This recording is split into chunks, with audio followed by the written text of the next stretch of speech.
بسم الله الرحمن الرحيم. السلام عليكم ورحمة الله وبركاته. دمان مضي الإسلام كهو السلامية سلام كبعدي ومن التاريخية وضعين ما انت يهرتوكتا بقرده iyo salaadiinta iyo uqaasha xildhibaanada odayaasha aqoonyahanka aad iyo aad baan idin salaamaya maanta waxaan ku wareejinayaa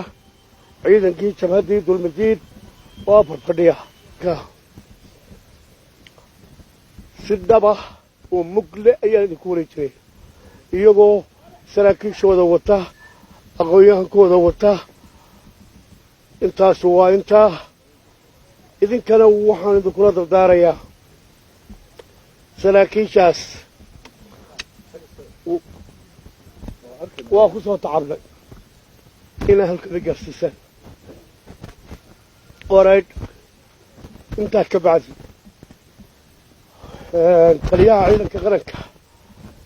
jamhuuriyadda somalilan nuux ismaaciil taani waxaan leeyahay cadaalad samee cadaalad baa dadka deeqda odayga dalkana waxaan leeyahay qoladu waxba ma tarto annagay dagaalkii naga diideen hal fadhi oo infantry iyo hal fadhi oo technica laba fadhi waxaa jiraan xeebta waxaa taliya guutayaalka yaasiin xuseen xasan gaashaanla dhexe mutaystay iyo cumar jimcaale diriir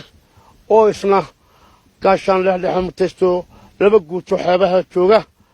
meesha la yidhaaho shumux shumux iyo meesha la yidhaaho ciidamati waxaa jira urur bohol joogay wuxuu soo gelayaa caawa meesha la yidhaaho ceelabaan isagana indhihiina ku arki doontaan haddii aan la yidhaaho tirada ciidankaasi waa 800 oo infantry iyo 100 technical saar 900 intaasaan maanta idinku wareejinayaa aad iyo aad baa u mahadsantihiin nabad baa ka shaqayseen laakiin ku wada halkeedana gaarsiiye assalaamu calaykum